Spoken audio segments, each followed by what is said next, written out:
Welcome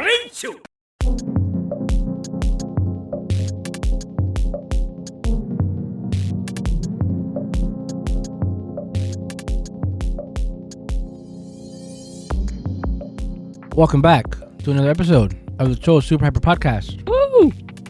Excuse me, I have a cough drop in my mouth that I thought would be gone by the time the show started. I am Super Blast X, as always, joined by Toku Tony, howdy. We're here to talk about superhero time. Heck yeah. Last week's Japanese superhero show for kids. It was pretty good this week. I liked it a lot. This is the show where we talk about the Japanese TV show block. Like Saturday morning cartoons, except live action and in Japan. So I'm sorry about it being late again today. We're a day late again. I like to get this out on Wednesdays. I got sick, and I'm still sick.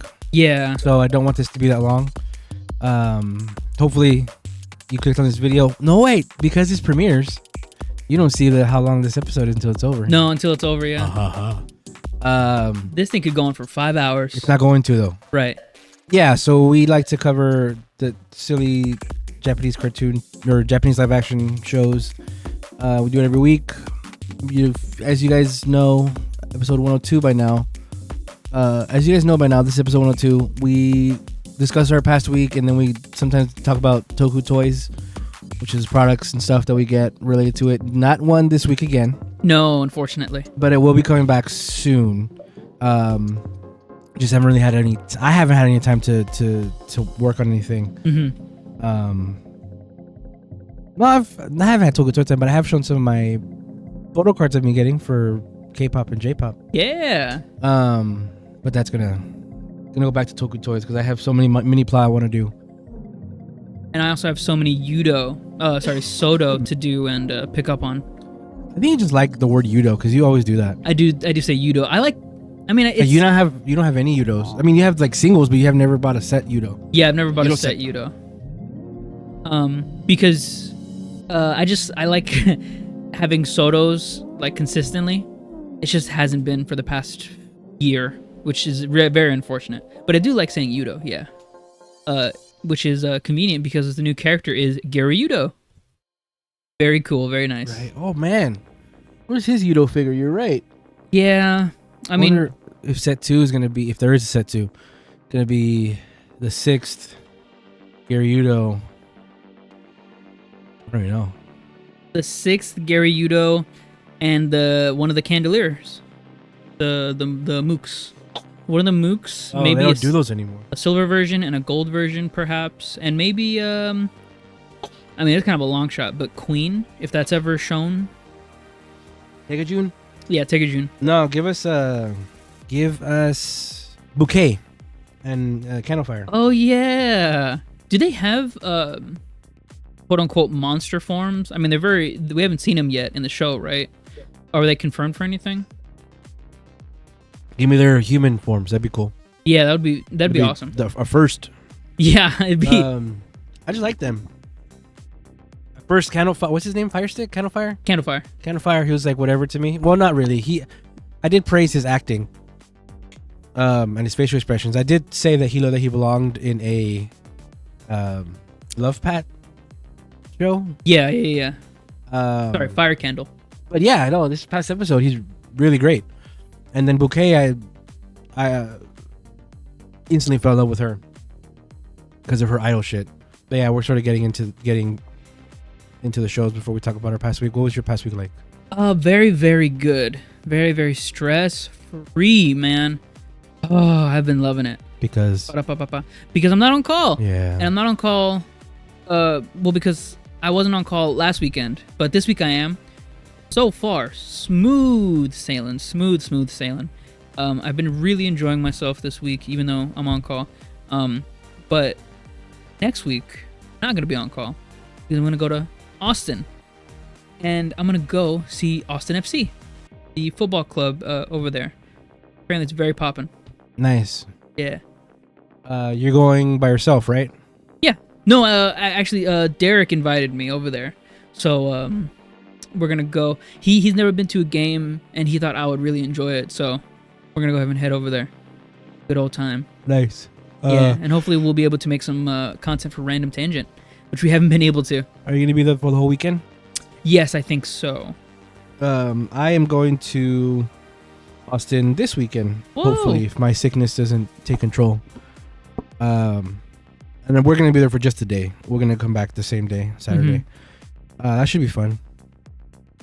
And then Sunday, I'm rethinking it now about going to Collecticon here. Yeah. Just because I do need to save this money for the Switch 2. Ooh, Switch 2 time. Speaking of, tonight we're recording this Wednesday night, which is the night online retailers open their pre-orders for the Switch 2.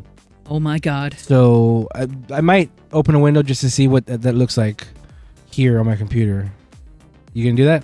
I'm looking at it right now. Well, I'm trying to look at it right now. I'm trying to figure out if I can bring up my Best Buy to see if I can look at the pre-orders information like that. It's gonna be. It goes live midnight. I think ET. So 11 hour time. Okay. Yeah. So we may or may not be live. We're not gonna be. No, because I don't want this to go that long. It's 9 o'clock right now. Definitely. Yeah. It's gonna be very how you say, very to the point, especially because you're sick. You don't want to strain your voice too much, and yeah. Speaking of, I kind of want to stay here at this range. Yeah, definitely. And if you could, for the most part, talk about the episodes. I also want to change it up where we're not describing. I mean, we've sort of done that, but we kind of fall back into it where we describe what happens in each episode. Yeah, just cut and dry. Stop doing that. Yeah, picture by picture. Yeah. That's why whenever we start talking about the episodes, I go immediately, what do you think of the episode? Yeah. I want to keep that up throughout the course of the discussion. Kind of hard because obviously we look at the pictures and the thing on screen. This is like Inside Baseball. You behind the scenes, you take the pictures as it's happening in the episode, right? It's not like major stuff put in between or anything, so it's very easy to just look up, oh yeah, this is what's happening in this scene, next picture, oh yeah, this is what's happening right there. We just got to get out of that, especially me. I do that every episode, and I try and catch myself, but it doesn't work. Do you catch yourself when you're listening to it back? Yes. When you're listening back to it? Yeah. Every time it's like, man, we spend an hour talking about Kamen Rider just because I'm talking about the scene every picture. Nothing else had really happened since the last time we talked to you guys here. I mean, Easter happened, but that people celebrate that how they want. I'm not. Did you get my message? No. Tony? Right now? No, I did not. You sent a post? See that? You probably want to open that on your computer. It's a virus. Oh my god, it's the game virus. Dude, on my phone? Yeah. Dog, I have pictures on here. That's what you're concerned about, is your pictures. Yeah, man. Well, actually, no, because I have the cloud save. So actually, I'm okay. You toss me that box of tissues. Vigorous time. Perfeccione. Perfect toss. Okay, he sent me a picture of the Switch 2 pre-order. And I sent him a picture. Oh, sorry. A tweet of the Switch 2 pre-order mega thread. Retweet to save a life. Oh, God. Pro tips. Log into your account at all retailers. Make sure your payment methods are up to date. Prepare alternate methods of payment. Open these links before 8:30 p.m. PT, 11:30 p.m. ET. Good luck. So Walmart, Best Buy, Target, GameStop, and from Nintendo directly, and Amazon, and everything else is listed there. Yeah, this is great. Glad you gave me this. Best Buy pre-orders, everything Mario Kart. Yeah, I have that link right now. I'm actually looking at the Best Buy website. I listen to Giant Bomb's game breaking news every morning. They talk about anything happening in gaming every morning, hosted by Jeff Grubb. It's great. It's one of my favorite programs, and I literally listen to them every day. Today they had, oh man, I forgot his name. It was Jacob? Jacob from Off Canny? Jacob from Cow Chop? You got it. Oh, snap. Was Modest Cube there? You got it. Oh, wow. Jake. His name's Jake. Jake Randall. Jake. He has a YouTube channel as well, and he basically commits himself to helping people out with getting products and stuff for video games, so pre-orders and stuff, and he made a video to help people on how they're going to pre-order the Switch tonight.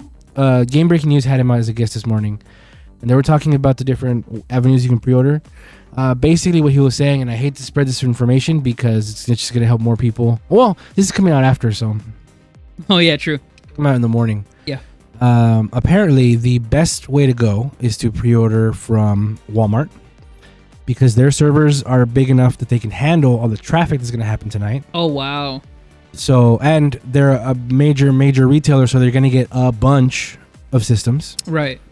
The only thing is, obviously, that's going to be mailed to you. Now, Walmart has apparently been better about getting you stuff the day it comes out. So, with the Switch 2, apparently, they're saying it's going to get to you by 9 a.m. launch day. Best Buy is if you want to be a part of the midnight launch. So they can mail it to you, but I guess you can also pre-order it to pick it up in store. And if you do that, then you can go be part of the midnight launch and pick it up that night. Wow. Pretty cool. Same with... No. GameStop is different. GameStop will have their pre-orders open tomorrow in store and online tomorrow, I believe. Do you have the thread there still? Yes, I still have the thread up. And you were saying about Walmart's? Or, I was talking about GameStop. GameStop. There it is, yeah. It was going to start until... Yeah. Tomorrow is when GameStop's starting. April 24th at 8 a.m. PT. Whenever their stores open and online. It's going to be the same thing. Target, we don't talk about here anymore because they suck. But yeah, Walmart also sucks, but Target especially is a shitty place. So yeah, I wanted to really convey that information for you because this is live. And I honestly, have you seen what comes out with the Switch 2? Do you know why you want one? What do you mean, like with the game? Yeah, what launches with it? Yeah, Mario Kart World. You want Mario Kart World? Yeah. Definitely. I was having a discussion earlier with our brother, Omar, asking my input on if I really would buy the Switch 2 and it just not stay on my shelf the whole time. Since I'm not really big on playing my Switch right now, it would seem like kind of a waste for me to just buy it and then just have it in a box the whole time for like 2-3 months and waiting until like a Fire Emblem comes out or something. So I'm definitely reconsidering it. I do really want it, but the really wanting it is right now being overshadowed by the reality of me not playing it until a Fire Emblem comes out or something like that. I mean, you still have your other handheld thing. Yeah, my Ambernick. Yeah, that's what it is. I've been playing Fire Emblem on that. It's really great. Fire Emblem Awakening. How far are you? I'm at the second to last chapter. I just beat the effing clown guy. It's very funny. It's very good. It's a very good game. There's some portions of the game that are kind of glitchy, just because it's it's not on the 3DS. But for the most part, it's great. I was scared that Switch 2 was gonna kill my Steam Deck interest. Oh right. But there's no way because they're different games. Yeah, it's Nintendo and but I did play my Steam Deck today. Did a match in Rivals at lunch. And we won. Good job. Still so much fun. I can't wait for them to announce the Switch 2 version of that, because then maybe I'll stop playing my Steam Deck. Because I'm gonna get Street Fighter 6, excuse me, on the Switch 2 whenever that, because it's a launch game. Launch day game. I don't really have to worry about my pre-order for the Switch. True. Yeah. Switch 2. Right. So I am going for the Mario Kart bundle and pre-ordering Street Fighter 6 as well. So I'll have 2 games to go through. Off rip. And then there's the games that are going to have upgrades to them. So I'm actually thinking about replaying Breath of the Wild. Oh, cool. Just so that it's on a better hardware and it runs and looks how it maybe should have the whole time. Because yeah, that game's ridiculous. I wanted to ask you, since we're live and just because I just remembered it, Switch 2 online, Nintendo Online, coming out with the GameCube Virtual Console. They did not announce Melee, which was a big point people were talking about on Twitter. A thing that popped up was people talking about them re-releasing Melee They say that all the time. as a separate game for the Switch because it's not on the GameCube Retro Console. Do you think that's a No. possible thing that would happen? No. People So really want it. Melee is a broken ass game. Right. It is a broken game. There's things that work in that game that should not work. It's just faults in the code, faults in everything. If they were to re-release that as its own thing, they're going to fix it, and people are not going to like it. Right. If they wanted to do any kind of version for that on the Switch, it would have to be on the NSO. It would have to be on the service. However, on the service, the controller, I don't know for sure yet, but the GameCube, because they're coming out with the GameCube controller for it too. Right. The shoulder buttons, I don't know if they're analog or digital. Analog is what the original GameCube controller was, which is what PS5 and Xbox controllers have, is where sort of pressured shoulder buttons. That's analog. Digital is just on or off. Yeah. Up or down. Excuse me. Melee messed with that. Melee had that sort of thing. And that's such a precise game that fanatics really like so much about Melee and the precision. I don't know how that comes out, honestly. Yeah. But also, Super Smash Bros. 1 never made it to the NSO either for the 64. Right. So I just think Smash Bros. Is just in a limbo. And I think the way Nintendo sees it is sort of as a single console stage game. Right. It's only on that. I think there's that console for that game. You're right. Now, when it comes to, and that's barring backwards compatibility. When it comes to backwards compatibility, you could play Brawl on the Wii U. Right. And Smash Bros. Wii U on the Wii U. So you had technically two Smash Bros. Games on there. And I think that's the only time you've ever been able to play more than one Smash on a console. Except for maybe now. What I can see them doing in terms of just Smash in general is Smash Ultimate Deluxe, which is Ultimate that came out for the Switch, but they're going to prettify it, not even add more characters, because that's hoping for too much. Maybe include all of the DLC characters. Include all the DLC, yeah. They have a complete package version on the Switch too. That I can see happening. For Smash Brothers, I don't see a re-release of Melee. Another thing is with NSO, these games, they do have quote-unquote online multiplayer, but it's not true online multiplayer. It's a split screen online. So if we were to play Double Dash, Mario Kart Double Dash, online against each other, it'd be one player, two player, and the split screen, it would still be like that, even if we're playing online against each other. We wouldn't get our own screens. And that's how all the multiplayer online works for the classic Nintendo games on NSO. Because they want to emulate how it would be if you were in the same room. Well, that, and they don't want to put in the work of making a new menu, making a new way of emulating it. I see. So they just have the emulator run. Oh, it's got a second port controller in. That's where it's just easier. And again, no real work is being put into it. There's no changing into the game. I see. Which is, in my opinion, what I think the Melee fans would freak out the most about. This isn't, Luigi has iframes on this, and now in this version he has blah blah blah blah blah. You remember the joke I told you once about Melee tournaments?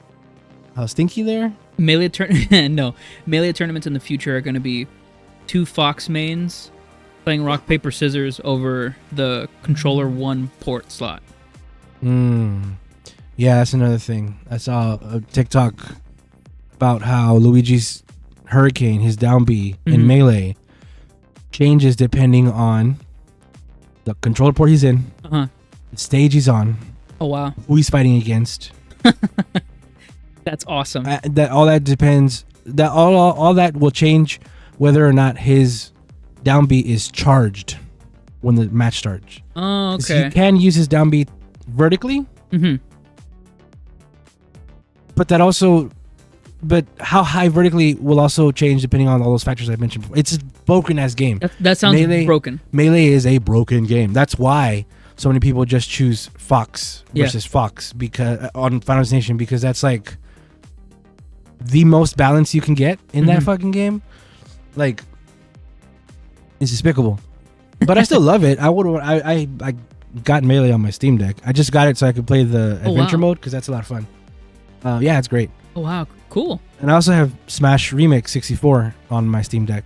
Oh, that's right. Which is awesome. It has Goemon on it. Are you gonna go through the trouble of doing a Project M type deal? I hadn't even thought of that. Because you could definitely run that on there. I hadn't even thought of that. Do I want to? Because that's Brawl. That's a Brawl hack. It's a Brawl hack, but it changed it into melee, right? Kind of melee. Well, but I don't know if I didn't really ever put time into that. And the main reason I have Smash 64 Remix on my Steam Deck is because it's not on the NSO. True. Same with Melee. It's not on, like, I see my Steam Deck as a means to get the games that I can't get on my Switch. And then Switch 2. That's how I use my Steam Deck. And also the cheap games that I get on Steam, I play on there. Like all the Batmans. I have all the Batmans on there. I have Lego Marvel Avengers. I have all the other Lego games on my Switch. Lego Marvel games on the Switch. Avengers is the only one not on the Switch, so I got that on the Steam Deck. And how do you feel about the games that were presented for the NSO for GameCube, like Double Dash? That's awesome. Is that on there? Yeah, I don't remember. They announced that. I think because that was a big deal that I thought about because they had the music playing. I don't think Double Dash is there. You should check out what the upcoming. Yeah, let me see. I know the first three, which are the only three they're gonna launch with, are Wind Waker, Soul Calibur 2, and F-Zero GX, and those are plenty for lots of people. Especially since I've never finished Wind Waker, maybe I'll play it through there that way. Soul Calibur 2 is a really good game. I remember playing 100 matches against my friend, just constantly. Just rematch. And then F-Zero GX is really fun, really hard game. That's going to be great to go through. Super Mario Sunshine, Fire Emblem Path of Radiance, Pokemon XD, Gale of Darkness, Super Mario Strikers, Chibi Robo, Luigi's Mansion, and Pokemon Stadium. Coliseum. Pokemon Coliseum. Yeah. Oh, I guess. No. Why no? Oh, and because let me see. There are some right here. Wind Waker, Legend of Zelda Wind Waker, Soul Calibur 2 with Link, F-Zero GX. Those are the ones I said are going to launch with it. Right. No Mario Kart Double Dash because. Why did I think Double Dash? Because they have a Mario Kart game launching with it. They want you to play that instead. Yeah. That would be crazy. I get the Switch 2 just to play Fire Emblem Path of Radiance. That would be crazy. Yeah, but it's not launch. Yeah, it's not on launch. So even then, I don't know if you'd want to get it. Yeah. At launch. That's very interesting. Yeah, I was just interested in that because the idea of them, because that's just free money at that point. Pumping out a Melee remaster or a Melee as it was in the GameCube, not for the NSO but as a separate title, that would just be crazy bank. Yeah, and especially since it's Sakurai, who's like the father of all those games. I don't see him just. Yeah, let's re-release it. Just how it is. Yeah. That guy's crazy. Yeah. He's going to want to go back and touch up shit, and then everybody's going to be like, this isn't the game we played. I'm a little baby boy. The only caveat I would see for that would be if it was on the NSO, Melee as it was on the GameCube, and then the game separately that's not in the NSO, Melee Remastered. That is 2 separate servers and 2 separate multiplayers and all that. That's too much work for that already. Yeah, exactly. That's too much work for the Nintendo people. But yeah, I mean, I'm hopeful. I'm looking at the bright side of this. Smash Ultimate Edition would be very fun to play. I'm calling it right now. Ultimate Edition. Ultimate? Yeah. Smash Ultimate Edition. Ultimate Deluxe. Which would be all of the DLC characters, stages, items, all of that. But yeah, I mean that's pretty much all I wanted to talk about. Oh, also, what just got announced and then put up yesterday, Oblivion. Right. Elder Scrolls Oblivion total remaster. Announced and then put up for download that day. Put up for purchase that day. Shadow dropped. Right. It was crazy. I never played it, but I watched a lot of videos about that. YouTube poop. Yeah, well, back in the day. And I was very excited to see this. And I thought about getting it, but then I thought, no. It's just going to be time, 80 hours in a game. It's on Game Pass. Right. Which I do. No, I don't have anymore. I'd have to get that again just to do that. No, I'm not doing it. But it's very exciting that it's there. Elder Scrolls 6 eludes me, however. But that's fine. Have you played 5? Skyrim? No. I was too young when that game came out. What was that? 2009? Well, maybe check out 4. Get a free trial of Game Pass or something. Yeah. There's also Clear Obscure Expedition 33. Have you heard of that one? Yes, I've from people that talk about that. How you say? I'm excited about the Switch, but I keep thinking about it as we're talking about it, and I'm like, man, if I get it, it's just gonna be a thing right next to my computer that just looks pretty. Yeah. I'm gonna wait until Fire Emblem comes out. Yeah. Speaking about Fire Emblem music for Engage just got put on Nintendo Music app. Go listen to that. It's awesome. Do they have, because the gimmick of Engage is you can summon past heroes. Do they have their themes in the... Yes, I believe so. The first one I listened to was the Fire Emblem theme. If I go down the track list right here, 182 tracks. Christ. Yeah. Go down the list because all of the character songs are in the bottom. Cool. Do they sing them? Yeah. Man, this game was boring as hell. Did you finish it? I'm sorry. No. Never did. Did you get it? Yeah. I got it. I played halfway through, and then I got really bored. No, actually, it doesn't look like any of the character songs are on there, unless they're named not... Well, not character songs, character themes. Yeah, not Roy's theme, Mark's theme, Crom's theme. It's probably just the name of their... the name of the title in the song, the game, that is probably not here that I'm not seeing or remembering. But yeah, go listen to that. It's very good. All those songs are great. Did you have anything else? No, but we kind of skipped over Pope Francis passed away on Monday, Easter Monday. Were we going to bring that up? Well, because you said Easter happened, and I thought, oh, Pope Francis, because Easter Monday. But that's kind of a downer. New popes being chosen soon, but not to bring it down at the end here. But yeah, that's pretty much it. Do you have anything else that from your week you wanted to talk about? Yeah, nothing. That's boring. We didn't even talk about our week. We just talked about video games. Yeah, video games. Well, I mean, that's good too. What we did all week was just work, and you got sick, which isn't great. I got sick on Monday. Yeah. Yeah, because it rained super hard. It rains really bad. We're going to take a quick break. When we come back, we're going to talk about... Superhero time.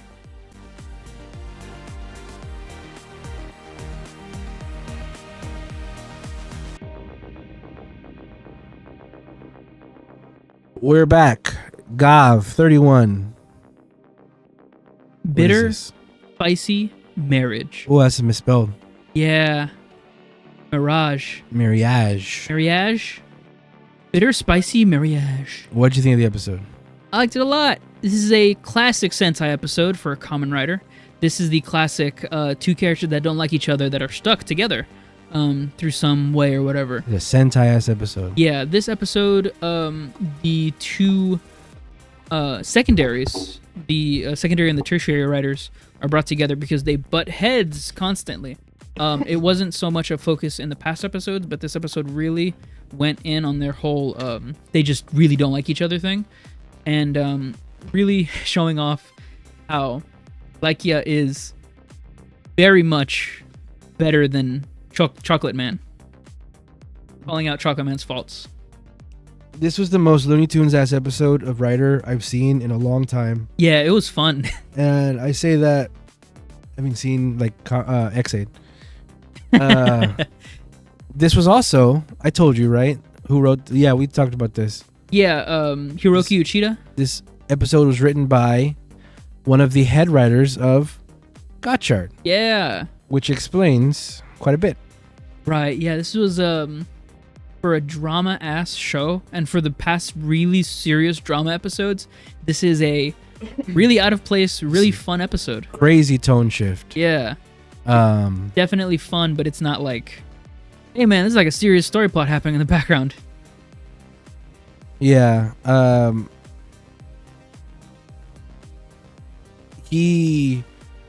thought was really, this was a weird shot too. It was sort of POV.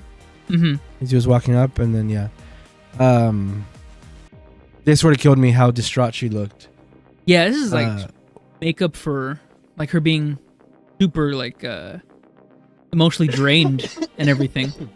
Like she looks sick.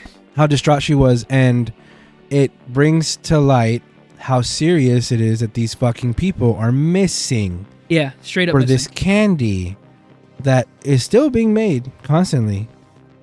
So there are still constant abductions happening here in Japan that that Gavv and buddies are just not dealing with. Yeah, every episode they make it a point, not every episode, but to make it a point to say, bring up production. Oh, production's already brought up. Yeah. What do you mean, dude? Yeah. It just so happens that the person that Valen is looking for is named the same as her brother? Yeah, her brother, her younger brother, who's always getting into sorts of trouble. Excuse me. Who is also the owner of a candy shop.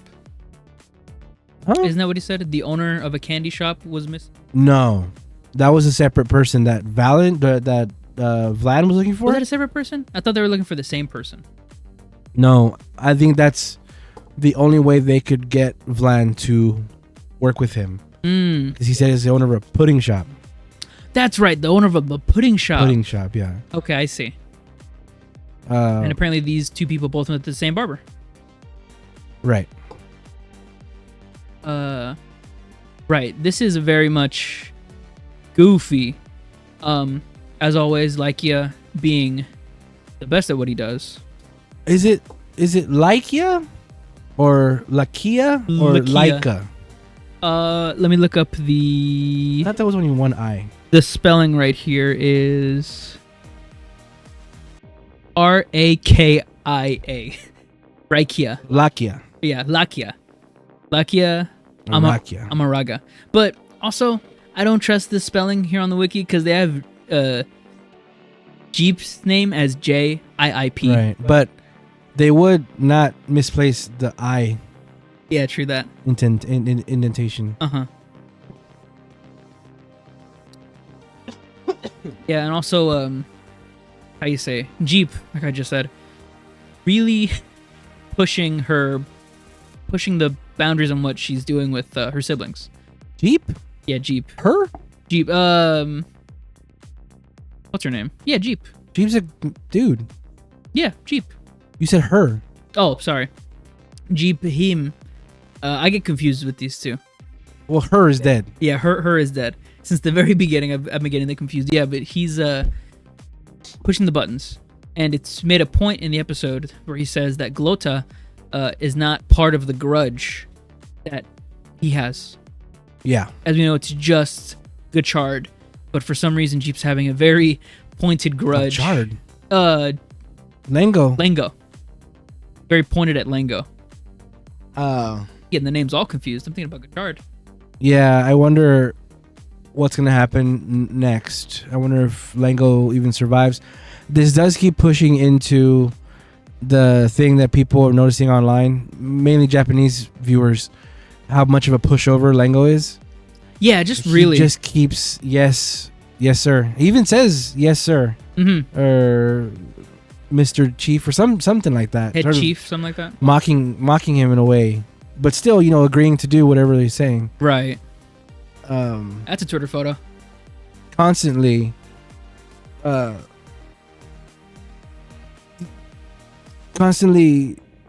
being underutilized. Glota, she's not doing shit. Mm-hmm. She really should and could be out there fighting, just to have fun fight scenes. Right. What's the excuse for that? I don't know. She's the head of the production, right? She's always in the factories. Yeah, I guess so. But she's really way better of a fighter. Yeah. When you say Twitter photo, you mean promo pic, right? Like a promotional picture? Yeah. Like the ones they put for Gavv episode 31. This is the one with the picture that they show. Yeah, I've also seen discourse on Twitter about how the writer for this show, which is a female writer, Junko Shimura, she's the head writer of Gavv, is sort of shitting on the women in this show. Oh wow. Not really letting the women have any agency or do anything of importance. What? Somebody just went into the fan, made a.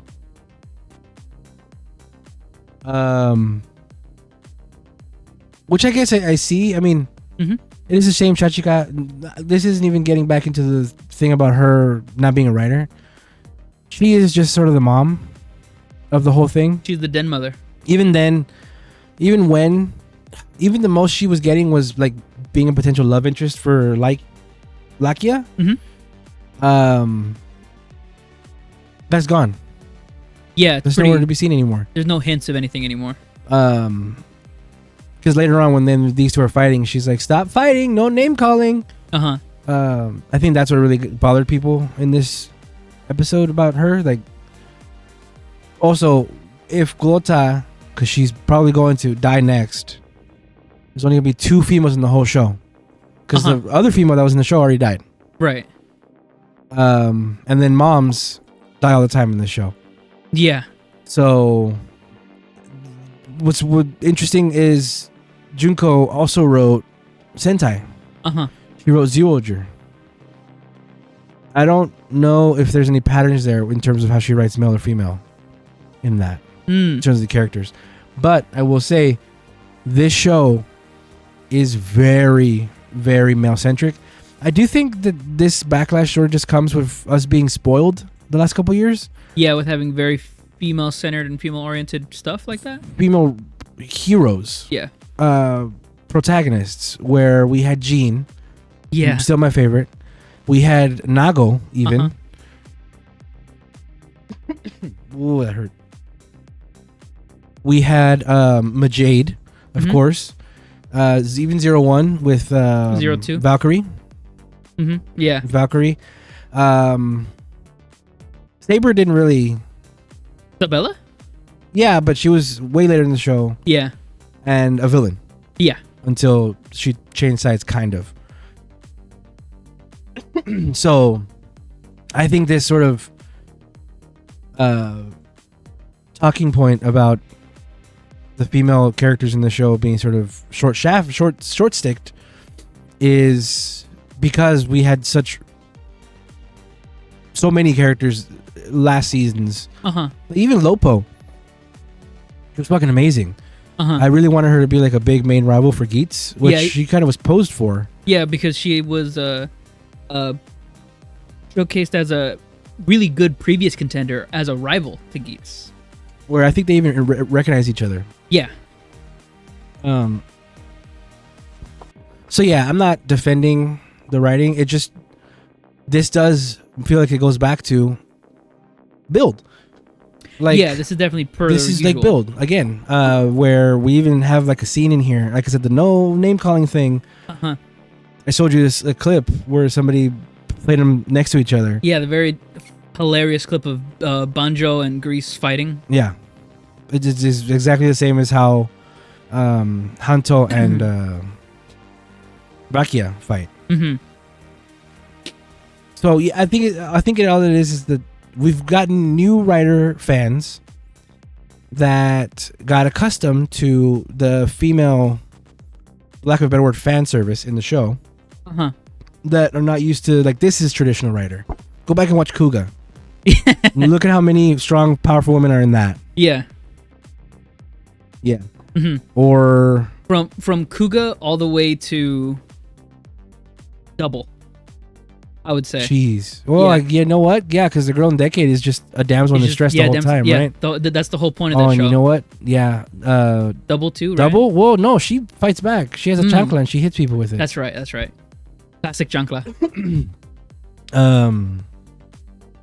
So yeah, it kind of goes back in O's because she's sort of a damsel in distress too. But so like a return to form, kind of, but very much in the eyes of people that have seen the good shows in the past years, not being used to it, and backlash. That's what I think, and it even could go back to like Boom Boonger.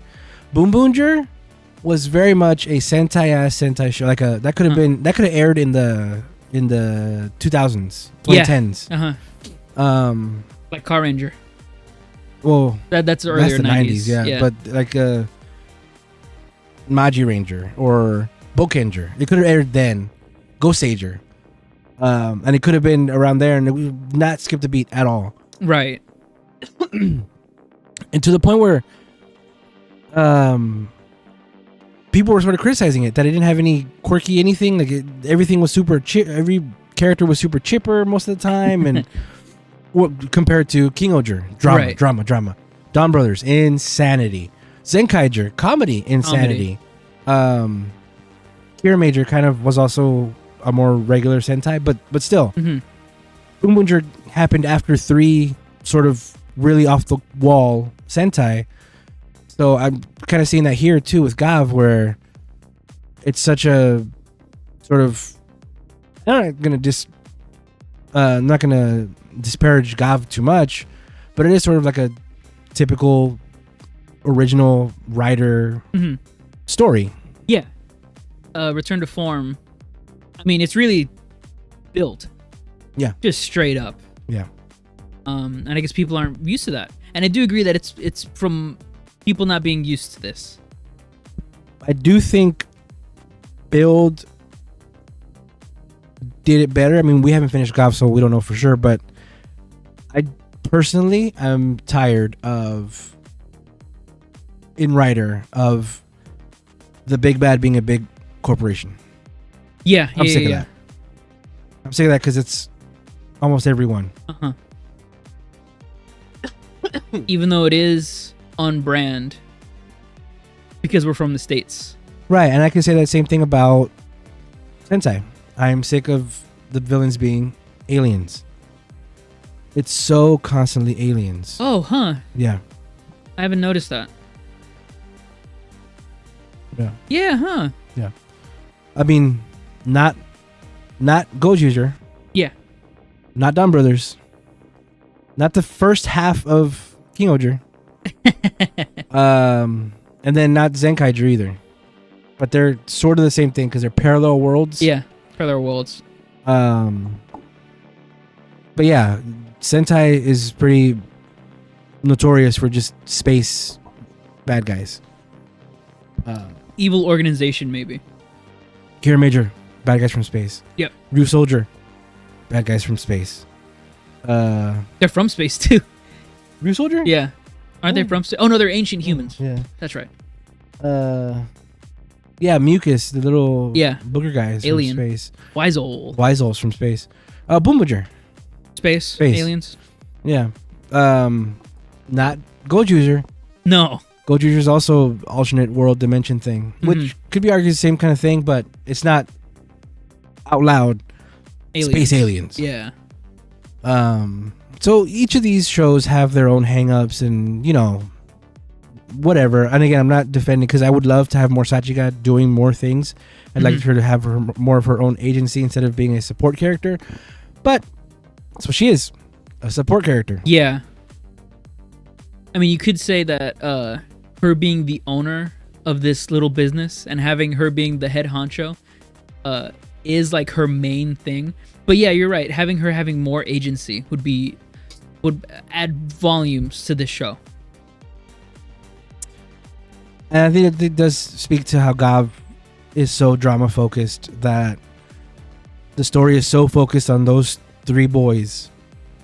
Yeah. And to the point, it kind of feels like it's even more focused on this kid, Hanto, the most. The leading thing with these past few writers has been the writer series name is the main character, but the story is about the second writer.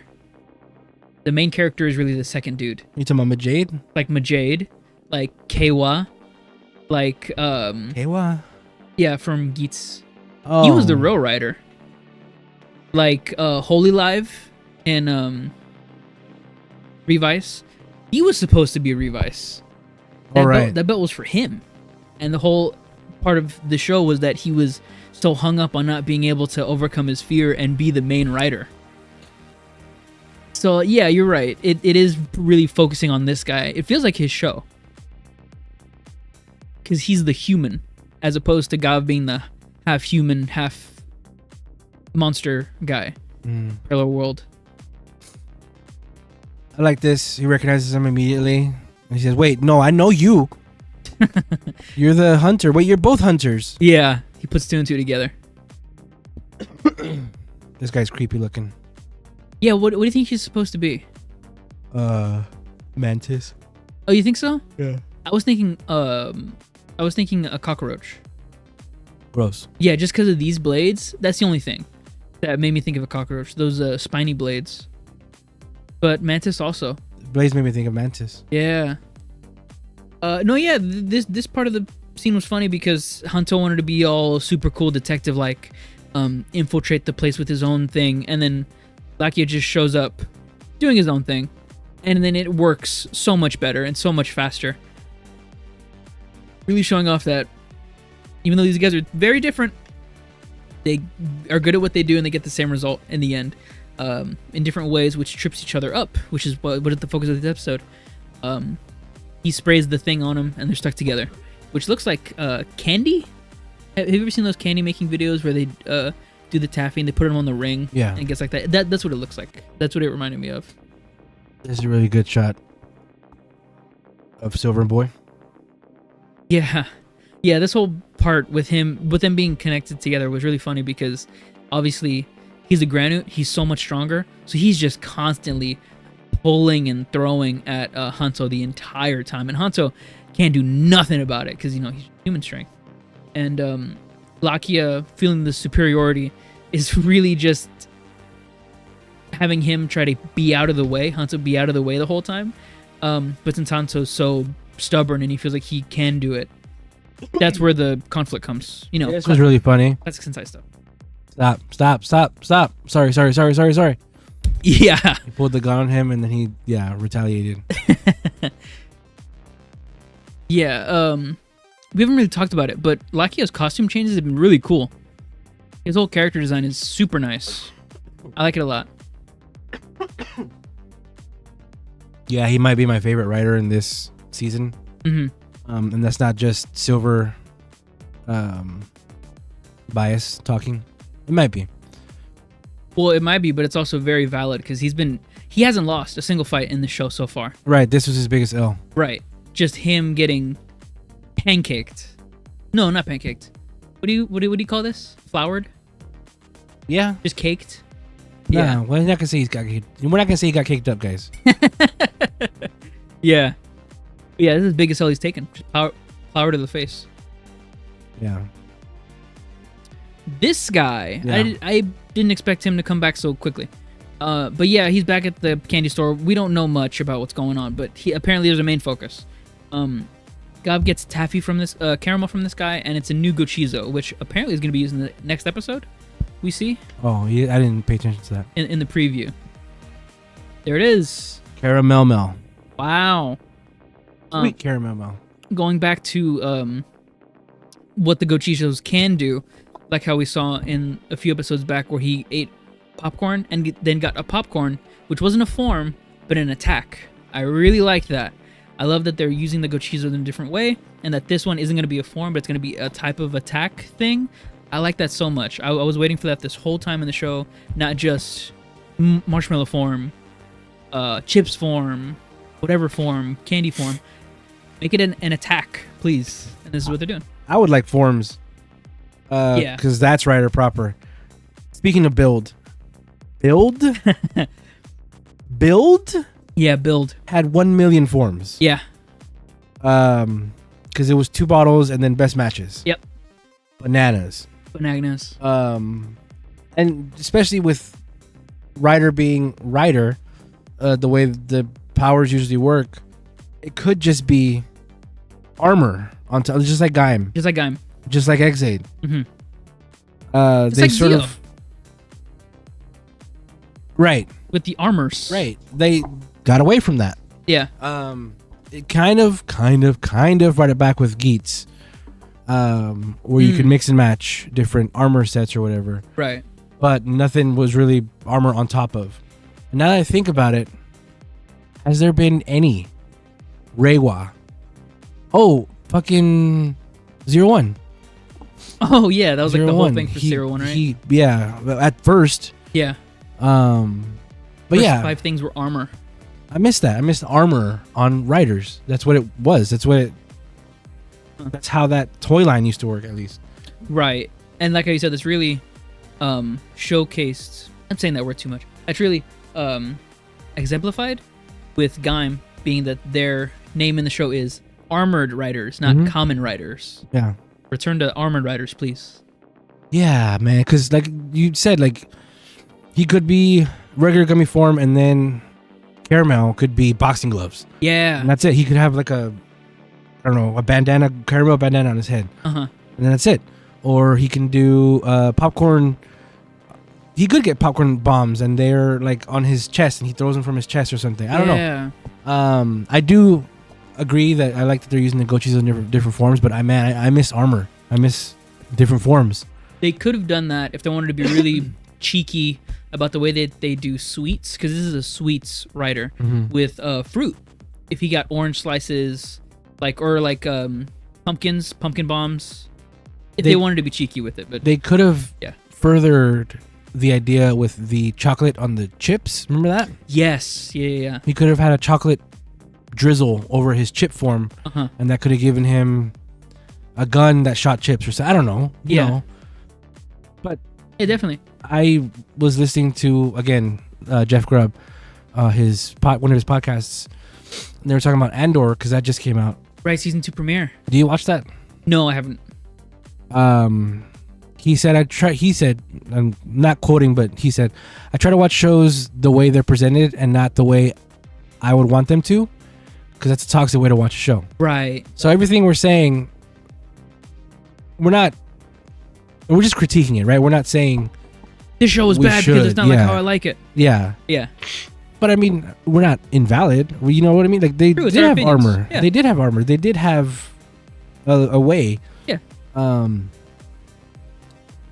Yeah. I mean, it's just our opinions at the end of the day, and we like these shows.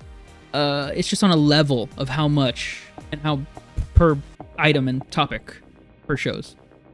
Like this, I don't like this a lot. I hate prissy characters in shows, like a very spoiled character. I hate that. Just because it's my experience with some people I've had in my life, just very spoiled, and I can say that for myself because I was very spoiled growing up. But yeah, I really don't like this. Her character is like a princess. She's the daughter of the president, so she gets whatever she wants. While she's in the human form, she goes to the store and like, I want this, that. Comes to paying, she's like, why do I gotta pay? Why should I have to pay? Just that mindset. Obviously, it's like a villain mindset. Very showing. But yeah, it makes her a better villain for that.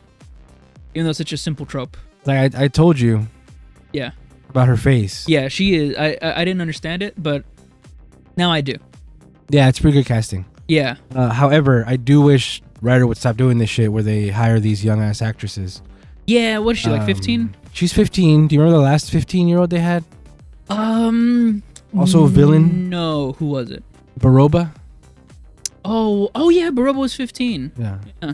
And they had her eating the jelly bean a certain way, and they put all zoomed in on that. Yeah. Yeah, and Ryder specifically is guilty of doing that. Mima Jade was super young.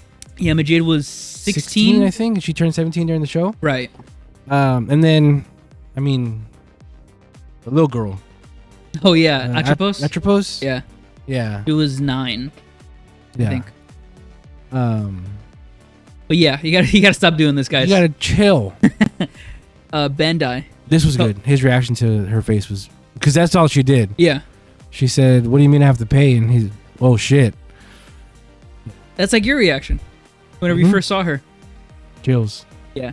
We get the introduction of this guy though. I like this guy a lot. Butler son, or Butler or whatever. He is the servant, minion of the president. Very cool. Very in character. I like it a lot. He died, right? Oh yeah, definitely. Well, no, because he was because God found him. In the that's alleyway. In right. the alleyway, yeah. Okay. This no, did he imply didn't. that he died. It didn't happen, but it implied it. Yeah, true that. Also, what the hell is she doing in here? Like, why does she want this shit? Why doesn't she want like jewelry? I thought this. She well, her style is very gothic, right? And of that era. So it's like this store is perfect for. It's all weird shit from that era. I better see her house decorated with all this shit next episode. Yeah, right. Because her house is so modern. Otherwise, yeah, I would have done again. I'm not whatever, dude. Jewelry store. A jewelry store would have been a way to convey her spoiledness. Because I didn't take a picture of it because I thought it was whack as hell. She points at a door. Like, I want this door. Yeah, just a door. Like this green rusted door. Sure, I guess. Yeah. But yeah, I while she was doing this, running around pointing at shit, I was like, why does she want this shit? You know, if we were on Twitter, it would be like, this is actually a 5-head analytics. She wanted that door because brand new door, magic, whatever the hell. No, dude, it's just a green door. Yeah. Just a green rusted door. Any door. door works. Yeah. This Looney Tunes. Yeah, Looney Tunes. This is a part in the show that everyone loved. Her wacky ass ways of trying to get this off of him, and specifically Lakia's reaction to it. It's all on Twitter. I don't know if you remember. Bill had a bunch of Looney Tunes moments too. Yeah, definitely. The editing on that was not very, but it was kind of Looney Tunes as well. Yeah, for sure. It's just different because Gavv, so far the whole season, has not presented itself like that. Right, it's been very serious drama. Yeah. Oh, nice. You got a picture of that. Chainsaw. Attention to detail. Just, she does flower on his face. Yeah. This is really good because somebody pointed it out. She's the only person that's ever made him look scared. Yeah. But it's funny because, you know what that is, dude? You know what a chainsaw is? Like, oh, yeah. He's scared of a chainsaw, dude? Yeah. Isn't that like your thing? And then this shit. You like how it's just wrapping paper? Yeah. It's just hand paper towels. Yeah. Rolls. And that's a battery pack for an RC vehicle. Very cool. And that is, like, that blue wire is not connected. The little heart thing. Do you know where that's from? No, where's that from? You recognize that? Is Zenkaiger? King Oger. Okay, yeah. Remember? Yeah. No. Kamakiri. Kamakiri Oger? Do that? Oh, did she do that? Yes, she did when she blew up that house. Yes. Okay. Cool. Or Mountainside or whatever. Yeah. The flowers. Right. Yeah. Okay, I do remember that now. Yeah, that was great. Yeah, and again, scared. Yeah, scared shitless. He doesn't want to get blown up. He doesn't want to get blown up. He puts the dynamite on it. So yeah, they're arguing or whatever, and she threatens them with the fucking chainsaw. I love it. I like this because here's the stop name calling or whatever. Like that. This is a good image, dude. Lakia says, well, he is an idiot. That's a good name for him. Yeah. And then he lists off all the times he was a fucking idiot. Yeah. And real valid. 100% real. Yeah, super valid faults. It sort of points out how shitty this character is. Yeah. Because so much of this could just be handled by talking. Uh-huh. And yeah, like he is sort of going about it in like a pretentious way, like, well, I knew because it's obviously a different color, and you punched him whenever you found out he was a stomach family. Well, because he kept it from me, and and how much you worked with Sugar, even though blah blah, And he led you on the entire time. But Hanto's supposed to be well learned. He's like an investigator, right? He should he should know better. So yeah, again, valid, real. I'm right there with you. And I love that it's not just the community that's pointing it out; it's the show itself that's like pointing fun at this guy. Or not pointing fun, just like showing it off. Like, hey, man, you're an idiot. And he's like, oh, too real. Hurts his heart. And she's even like, she doesn't argue it. She's like, you got him. Hey, you got him. You clocked that T. Yeah, she says like, you hit him where it really hurts. Yeah. Instead of like, stop teasing him right there. It's like, no, I mean. God, you got him right in the gonads. Yeah. The boing loings. Boing loings. This is a good shot. This is a good shot.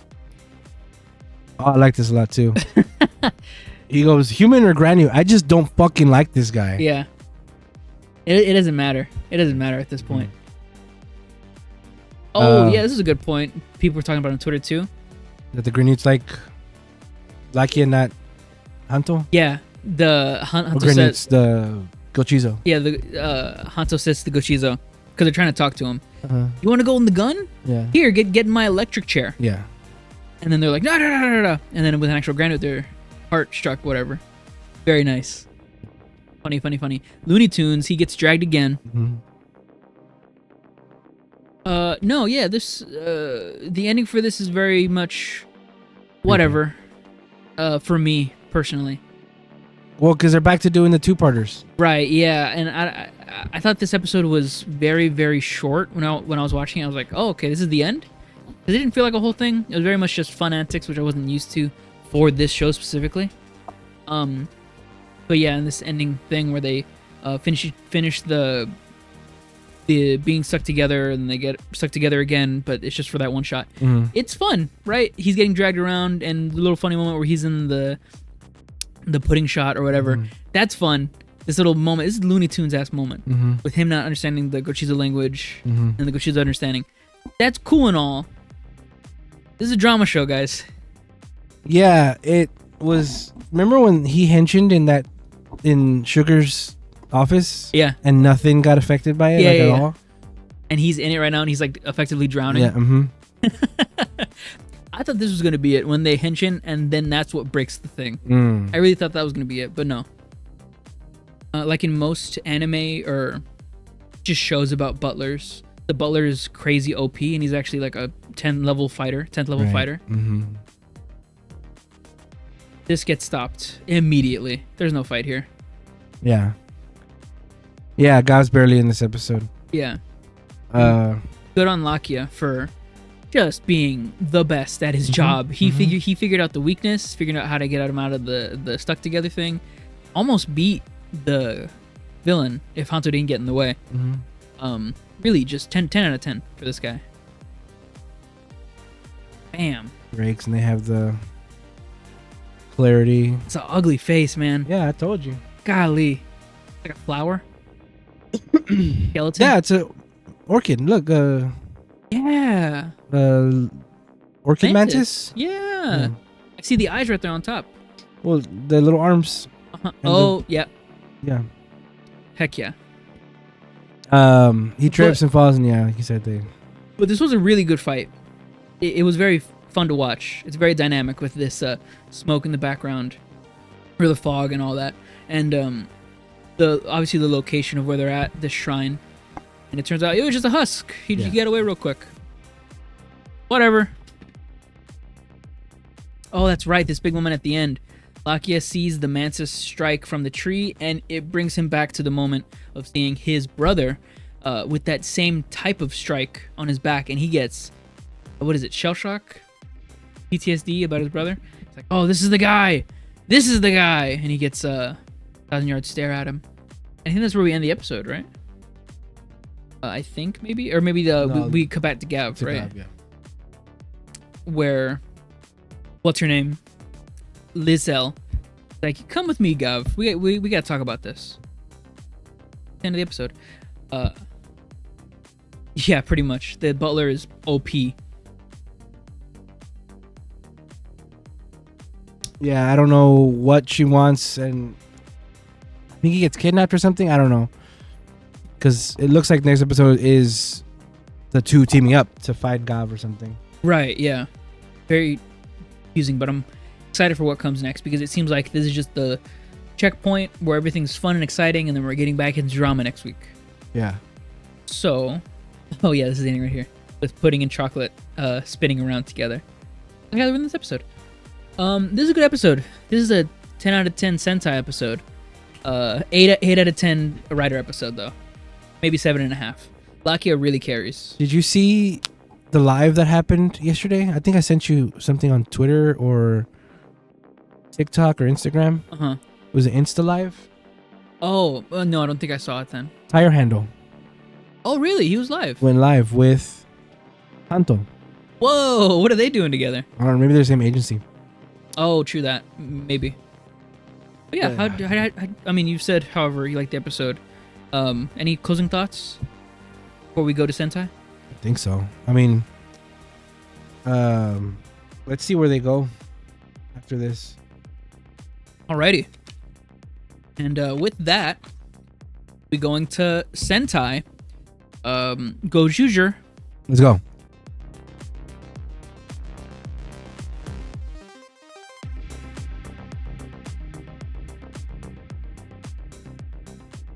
And we're back. What's this? This is Gozyuger, episode 9, Unbreakable Wolf. I very much appreciate that our subbers made the whole sandwich graphic That was very nice. for subbing this. Yes. Very much appreciate that. Bread, ham, lettuce, bread. Give me the crust, though. Come on. I could do without the crust, but the effort is there. This is well, just to say what I like about the episode. This is great. This is a great episode. Yeah. It's like 10 out of 10. Yeah. I like that we get the fire candle. Mm-hmm. His main drive and support. Obviously, he's a foil to Red. This episode, we see his focus and determination sort of slip up from his last thing that we saw of him.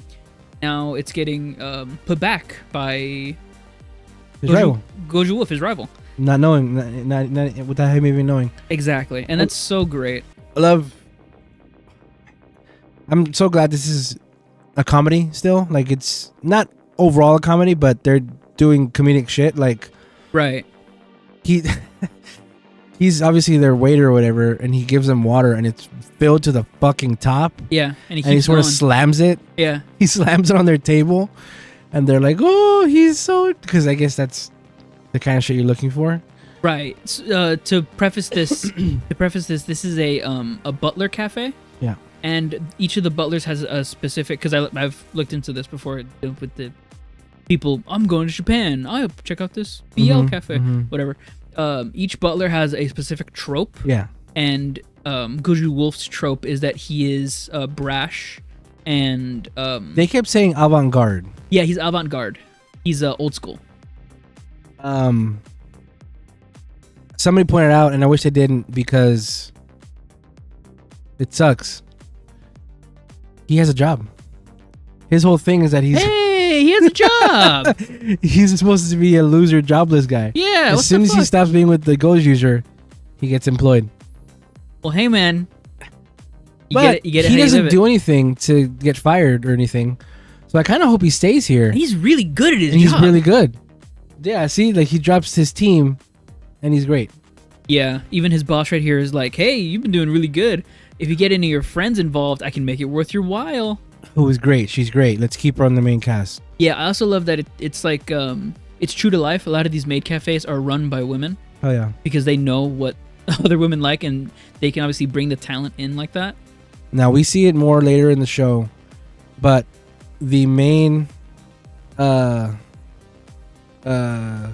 customers of this shop are women. Right. Yeah. This is a very female-oriented experience. Except for this guy. So Fire Candle is not of this world. He doesn't understand currency. I think he just went into any store, saw a bunch of pretty guys and said, "I'm gonna eat here." Sure. Or he could like men. No, I'm kidding. He's not from this world, so it's different. And he's definitely motivated by fighting. Yeah. He's motivated by the fire in another man's heart. But exactly as we've mentioned, right, 4 million times, this is Dawn Brothers 2. Exactly. So, guess what? Welcome back, Sonoi. Yeah, this is a great Sonoi counterpart, especially with his goddamn lankiness. He's a lanky man. I really like. I think the casting on this guy is impeccable. Really good. Right. I forgot what it was that Goju Wolf does that he acted, and we are both like, "Oh, I forgot what it was." Remember that? Yes. I 100% forgot what it was. Was it him taking off the mask? Maybe if we go through the pictures, we'll see that better. I didn't remember it because I take the pictures without listening to it. Okay. I think I had to be listening to remember what it was. But, we were both like, yeah, well, we both cringed. That was at the very end whenever he exhaled, or whenever he was like looking at the dude with his team. Remember, he's like, "Goju Wolf, I'm here with you," and he's like, "Oh," right? Was it? I think so. Maybe if you want to play the because I'm pretty sure that was it. Because that's the part where I was like, "Oh my god." As sort of like a context, Goju Wolf's actor, in some people's opinion, has been not the best. The first episode. Not the best. I'm enjoying it so far, but there are some points in the episodes where you really see it. And there was one point at the end of the episode where I was like, "Oh," visibly. Oh my goodness. You're not picking it. Oh yeah, true. But yeah, he's been great so far. I haven't really seen anything that's like super crazy bad. Obviously he has this job. I mentioned it last time whenever he did another like bad acting type thing, or just in general. It's like Ninja. Red in Ninja was not that great of an actor, but by the end of it, he was really, really good. Okay. Oh man, he was like really right. Really, he like grew into the character a lot. Yeah. Okay. Yeah. I don't remember what it was, but I remember it happened. And was it that? No. It's way further in. Way further in.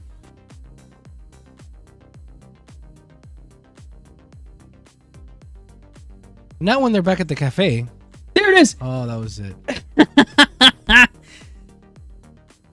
Yeah, it's him being like, "Oh."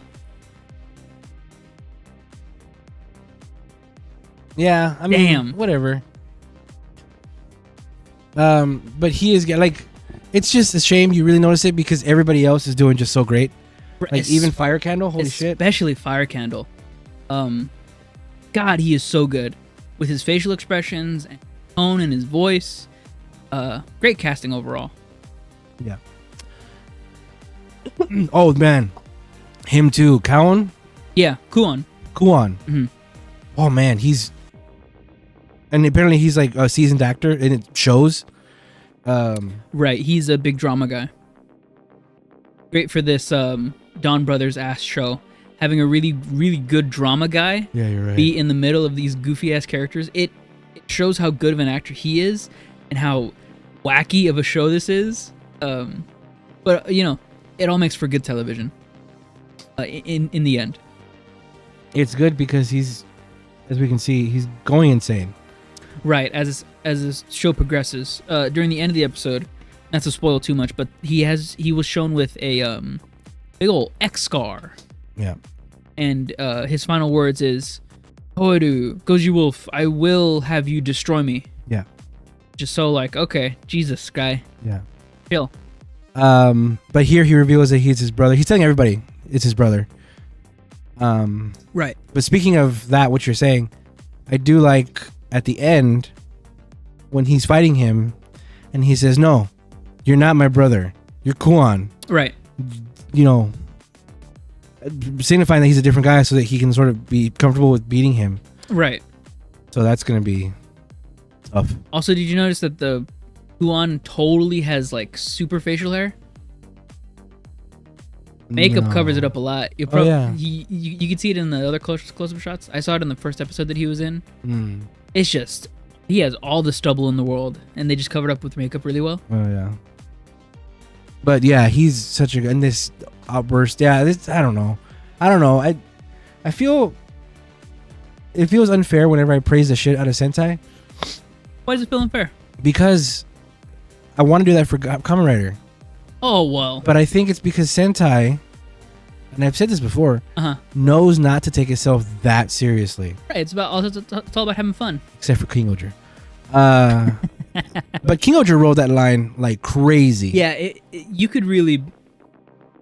King Oger was fun, but it was also like really sad.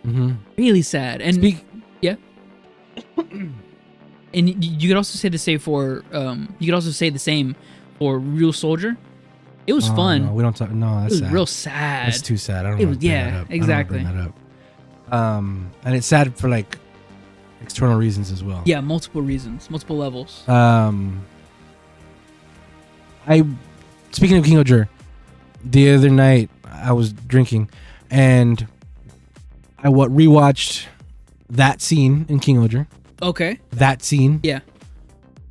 I don't want to spoil it, but do you know what I'm talking about? Episode 49. Oh yeah. That scene. That scene. And I also went back to rewatch some of the King Oger stuff. Right. And a little bit of Dawn Brothers, because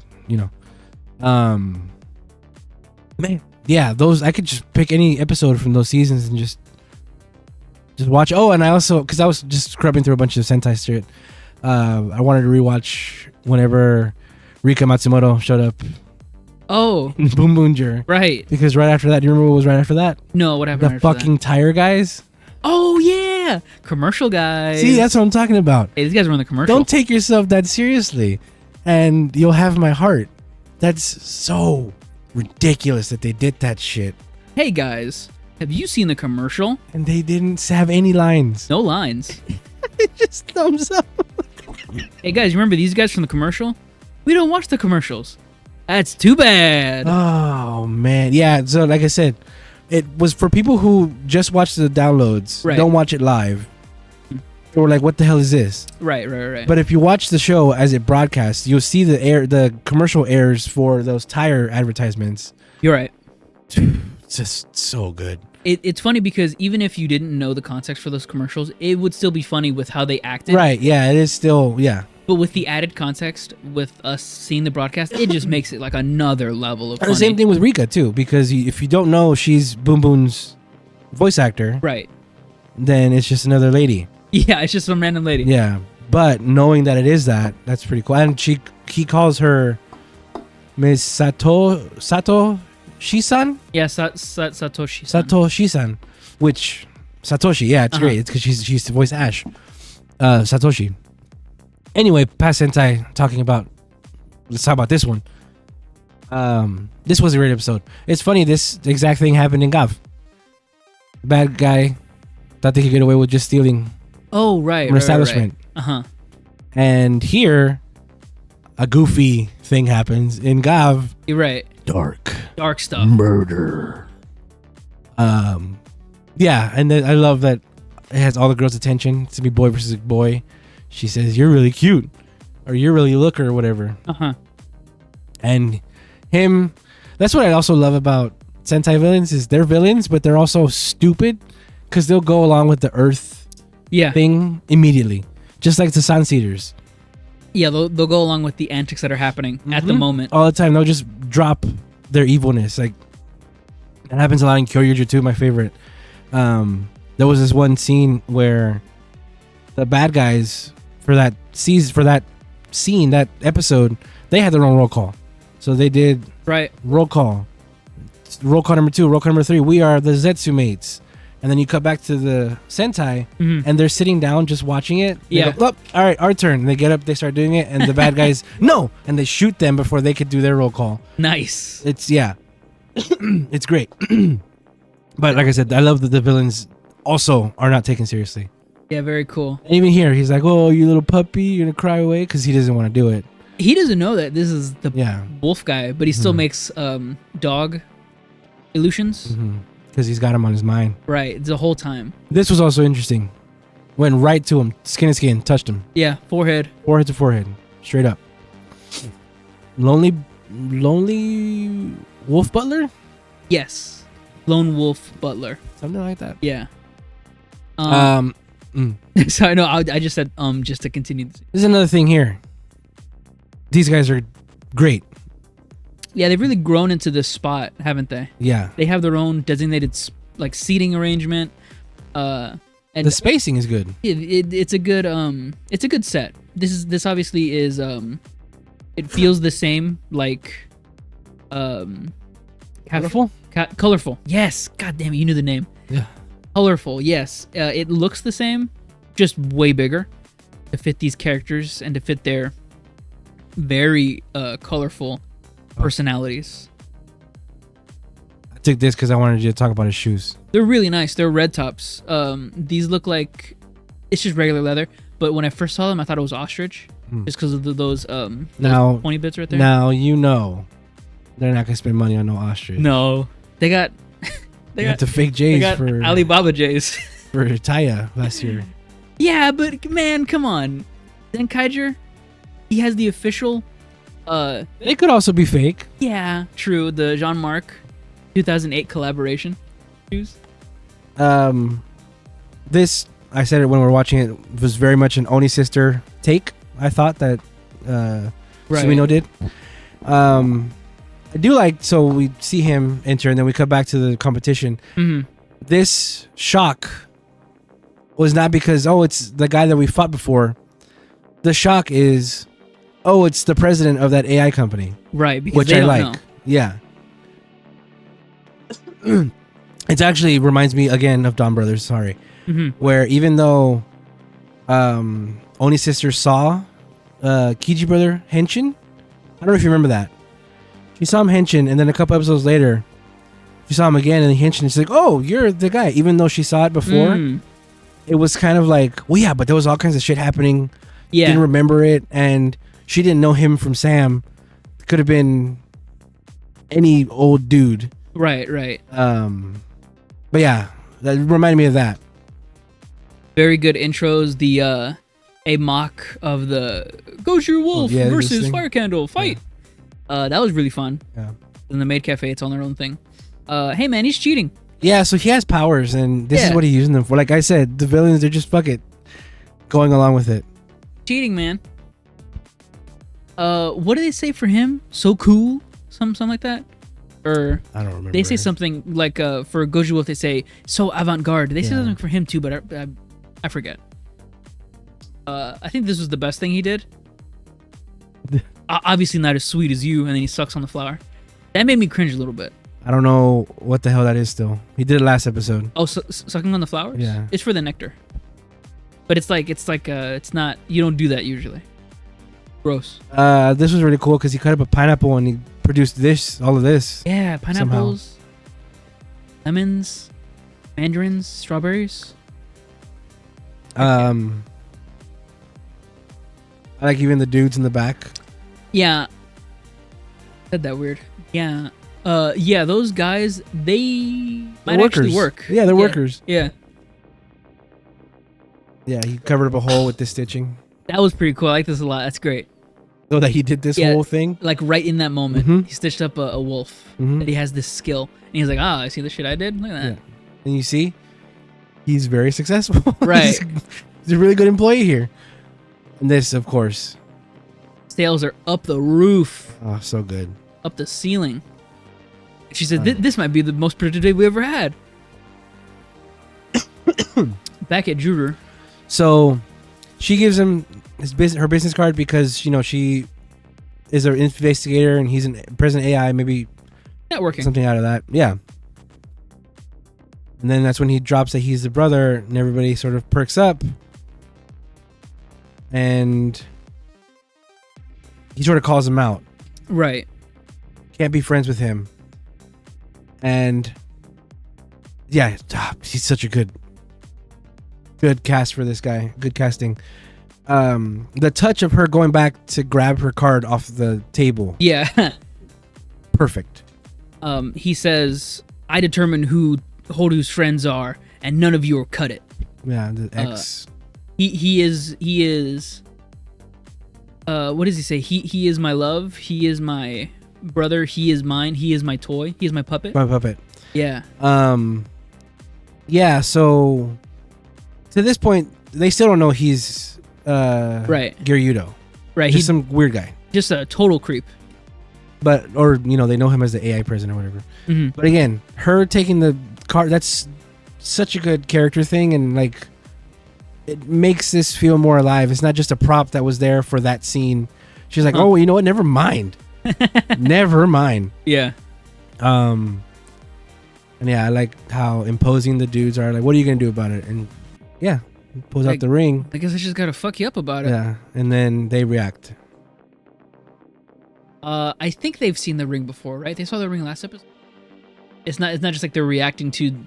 I don't think they saw the ring. I think they live in a world where ring gives people powers, and I see. They expect. Yeah.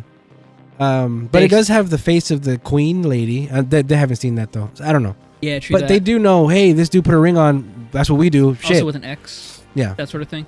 But it's insane how much I love this cast already. Like these four and Goju Wolf too. They work so well together. They're all so different, and it does feel like Dawn Brothers got us ready for that. Because again, Dawn Brothers, all those fuckers are from four completely different walks of life. Yeah. No means to ever interact with each other, but it worked.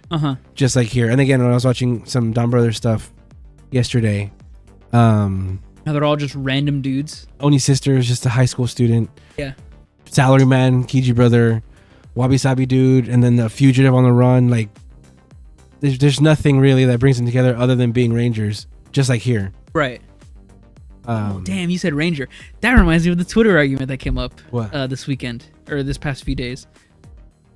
It was just something on Twitter where a guy who does Toku stuff online. He's like, I woke up to this comment, and it was of some dude being like, whenever you're talking about Rider, don't say transform, say henshin. You'll get respect from the Kamen Rider community. And the guy who was posting was like, get the fuck out of here with that. Yeah. That's funny, because you said Ranger, and I was like, that's the type of shit that people would be like, don't call them Rangers. They're Sentai, or whatever. I'm not going to say Sentai member. Yeah, Sentai member. They're Rangers. They are Rangers. Yeah, they're Rangers, dog. I mean, especially since they had it first. Yeah. Go Ranger. Yeah, exactly. Funny stuff. This was great. As he's walking by, he taunts him. This guy, I love these characters. These neats. With classically they have the bandana around their head. Shirt too. Yeah. Goddamn. And it's this big reveal where it's like, oh, he's about to get the money. This was great scenes. I wish this was a GIF or on Twitter. Right. The editing on this. Did you get that whole thing? No, that's me. Oh, okay, but that's how it played. Yeah, that's exactly how it played. And then to reveal nothing. Yeah. And he runs off. Yeah, that's pretty good. Now, he chases him and he fights him the way he knows how to.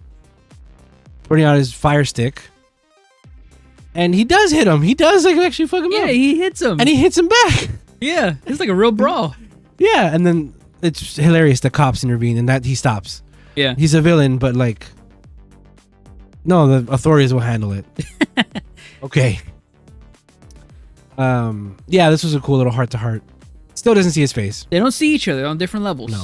Well, right? He knows it's him, but yeah, Candlestick doesn't know. Fire Candle doesn't know that it's... And he's talking about him like, I'm having this feud with this guy right now, and I just don't have the heart for it right now. And I hope he has the heart for it. He's upset because his brother, yeah, he's been claimed by somebody else.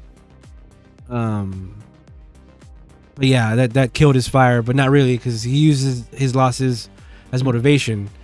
And that sort of helps Goju Wolf, Horeru, to sort of do the same thing. To turn his failures into motivation. Yeah, definitely.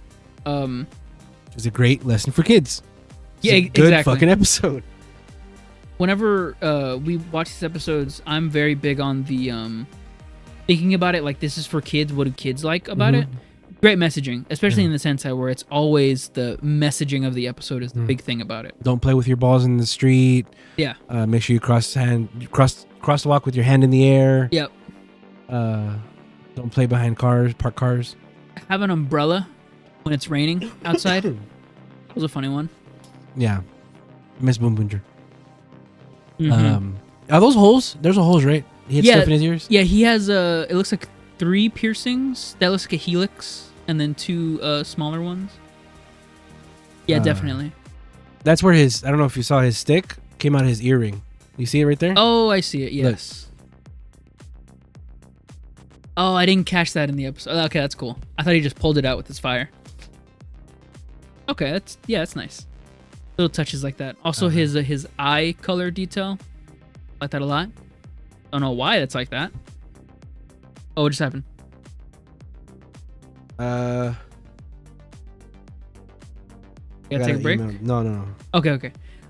Just to keep on going. Man, really just going through this episode, huh? Like picture by picture. To get off of that track right now, I am wondering where Bouquet is and what she's doing for most of this episode, and where Mr. Shining Knife and Mrs. Sweet Cake or whatever is doing. Also, because they're apparently big bags, but we don't know their backstories or anything like that so far. Yeah. We don't know we know obviously their motivations for what they want to do, but we haven't seen any of the other world stuff or any of the powers that they necessarily have like in full. They don't have monster forms, so that's going to be a big thing of like where they actually come from. I want to see that. This big time is fantastic because I forgot this fucking happened. Yeah. And when it happened, I was like, what the? Oh, no, wait. Yeah. This show has that. Dawn Brothers. Where this guy's talking to it, and it's the Taka sword. Did you... This scene is very important for Attack on Titan fans. This is obviously Goju Lion. Oh. This is the Taka sword. This was... Gaon in Zenkaiger. But more prominently, he is the voice actor for Eren Yeager in Attack on Titan. So him saying Tatakai, which is fight, that's a big thing for Eren Yeager. That's like cute. That's like his main thing at the end of Attack on Titan. No, it's like him in the mirror, finding his resolve, like Tatakai, like fight, motherfucker. That's like, and him saying that in this show is like an homage, but you know. I do like this. He's like, they're waiting for you. And I do like that they were in the... Yeah. Here, and then, no, we're here now. It's like they're waiting for you, dog. Good group henching. Yeah, good group. This is also shows... this is a good power scaling fight. For how better he is. Team. 4 against 1. Unfair. But he brings out his teammates, which are his rings. Obviously, we've seen the other episodes. He brings out these people. Jacker, Denji Man, and Geki Ranger. Yeah. Weird assortment. No real connection between them. Yeah, it's kind of weird that he has number 2 Sentai. That's strange. Oh, Jack? Yeah, Jacker. Yeah, so... They're fighting. Epic fight ensues. Oh yeah, he reminds us that he has Boom Boonger. Oh yeah. He says he can shoot his gun too. Yeah. So he uses this and yeah. He has it and then he loses it. Gets bodied. By this because he does this cool thing that up until now we've never seen anything like this before. Well, that's a lie. This actually happened already. In this show. Gokaiger? No. Where other Sentai is using another Sentai's powers. Right. Remember where it happened in this? No, is that Momotaro. Yeah, Momotaro using Jetman's wings. There it is, yep. I was thinking about what he gets captured by. Who? Momotaro when he's using the jet wings, what he gets captured by. Oh, Ranger. Oh, Ranger. Right, but that's Right, that's not the thing. This is Geki Ranger using Denji Knuckle, which is you see Gokaigers, but when they do it, they're Denji Man. They use the right thing. This is wild. Yeah, this is crazy looking. Also, him being Kung Fu with steel, that's pretty good combination. Yeah. And he does it so well. Yeah, he takes out Goju Lion, takes his ring, and then so he can just do whatever, like tangential powers, I guess. Like, I guess he makes a nice shield out of the Jack cards.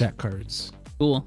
And then they can also razor cut them, I guess. And then they're back, because I guess when he kills them, he kills them to get their weapon form or whatever.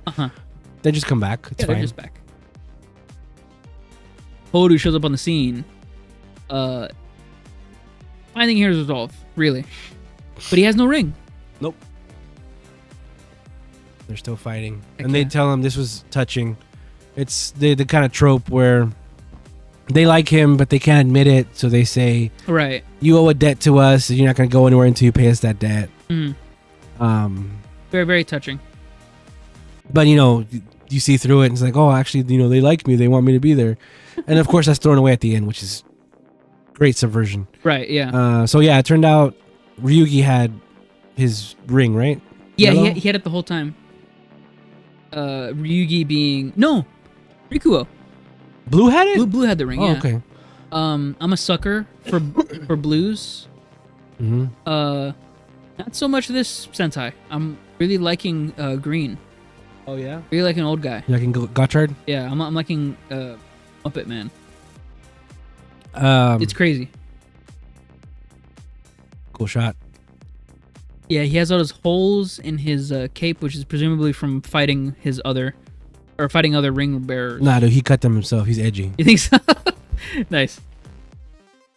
There it is. Goes.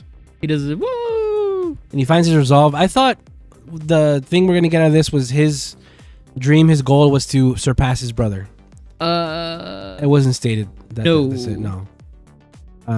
But he's fighting to fight, and he actually, whatever triggered this, he now has his personal weapon, which is something similar to the dagger in Kiba Ranger's dagger. Right.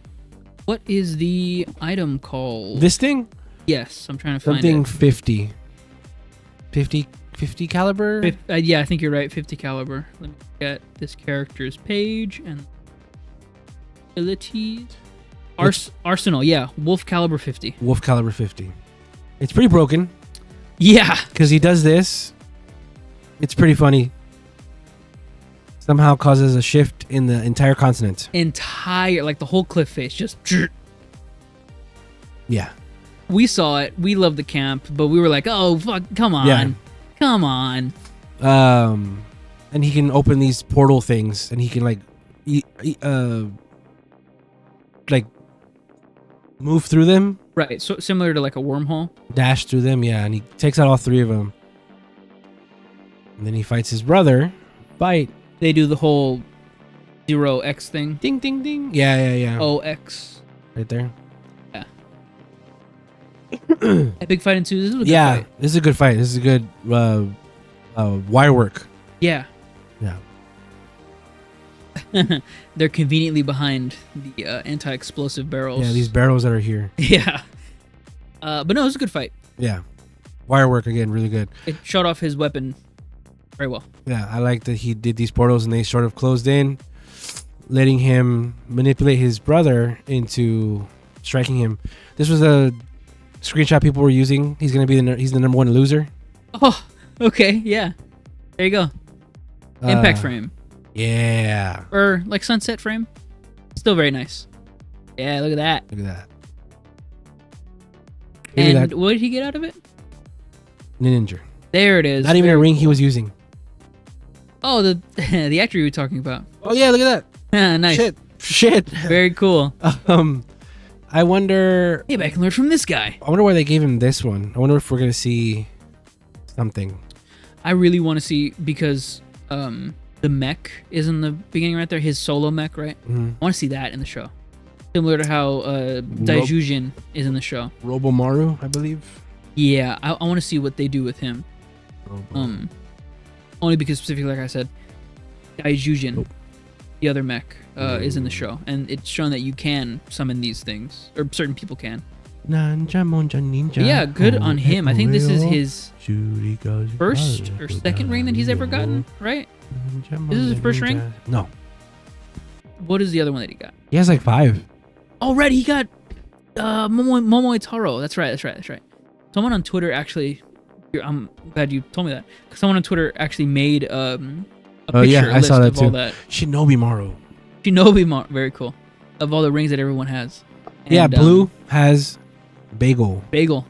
Even though people really want Leon to do something. Yeah, and then he leaves, and then that time flash that happened in Gavv a couple episodes ago, where it went from night to day real quick. Yeah, real quick. Right here, it went from day to night real quick. And then this guy. Cool mech fight. I think this looks huge. Yeah, this is bulky as hell. Big upgrade. It's the Taka Sword Deca Claw. Yeah. Very cool. I appreciate, because before the Taka Sword was just plain. It didn't have a wolf thing on it, just besides the ring. Because all the others had like extra attachment to it. This is finally bringing it to his level. And he even gets a special thing. By episode 9, we're getting that. That's interesting. Little holder for his knife. Very specific thing. Just like in, was it Die Ranger? The similar item had this holder for the mech. And I like the detail in the Deca Claw where that chain around his neck is the chain that Horu wears. Yep, same thing. Very cool. I like that. Everybody reacts to it. This was cool too. The sparks as he was taking the claw. There he goes. Fire Candle sees that he has his resolve and is going all out in his fight. Guess what, dude? You're getting wrecked. Yeah. Get dog walked. Oh. Pretty crazy. Look at him. Yeah. Golly. Yeah, he ties him up with the chain, makes it practical. Pretty cool. Yeah. And then he does a full moon type slash thing. I thought it was interesting that the wolf was blue. Huh. But he strikes him through the chest. Crazy. Pretty good. And he likes it, of course. Good fight, good resolve. Look at that guy. Blue jacket. Old man. I thought he had a brown jacket on earlier. He's an old man. He had an old man jacket on.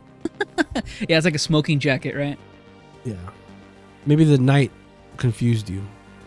Maybe. I went too far. No, he has a blue jacket. Wow, okay, cool. Strange, he's the green guy. Yeah, good fight overall. Great nighttime mech fighting. We don't get that. Super nighttime now. Yeah, yeah. And that's the only reason, so that he could have the moon in his shot. Yeah. So he could fucking have the lights, the spotlights you see in the background. That's why they did this. To make it look cooler and epic. The red and the gold really pop at night. It helps a lot. Why do you think he won as Tono Haoru? Because he found his resolve.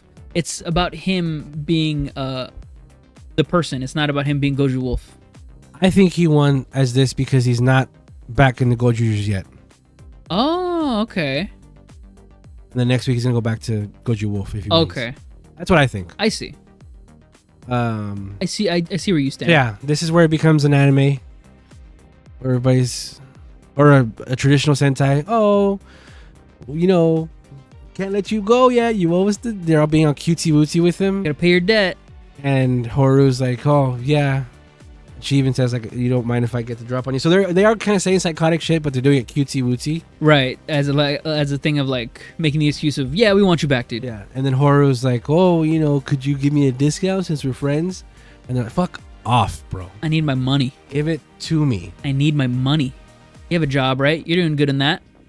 They immediately just dismiss his ass and they walk by.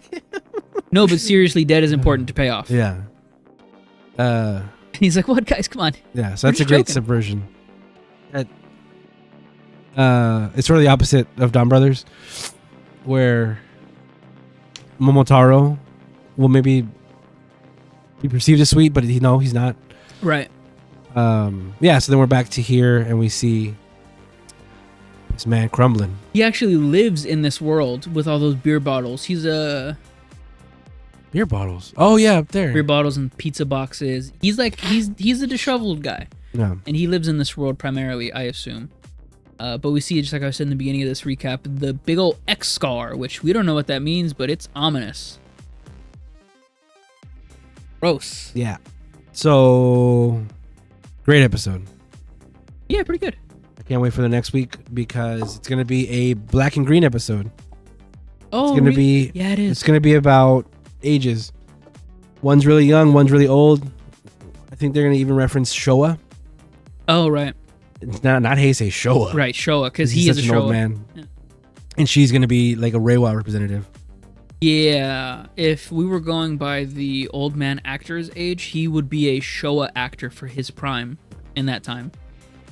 70 something? Yeah, he's 70 something. So he would be prime 20-ish, 30-ish for that Showa era. Yeah. Did you want to? Good episode.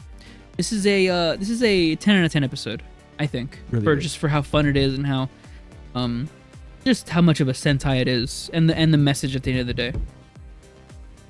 Good stuff. Well, that's going to be it for the episode, guys. Thank you, everybody, for listening, for watching. Don't forget to subscribe, comment. What? Oh, yeah, this one. Yeah. Don't forget to like, comment, and subscribe. I am Super Blast X everywhere. We do have chapters down there. Sorry if you listen to the whole thing, not knowing. I've been Super Blast X everywhere. Like, comment, subscribe. I'm way more active on TikTok and Instagram now. I've been posting reels kind of regularly. Yeah. If you want to come by, check that out. Super Blast X. And I've been Toku Tony. You can catch me everywhere at Toku Tony. Twitter, Instagram, Facebook, YouTube, MySpace, LinkedIn, everywhere at Toku Tony. Thank you very much for watching. Like, comment, subscribe, share this with your friends. We want to hear from you. Bye-bye. This episode was less than 2 hours, y'all. Let's go. Whoa. Bye.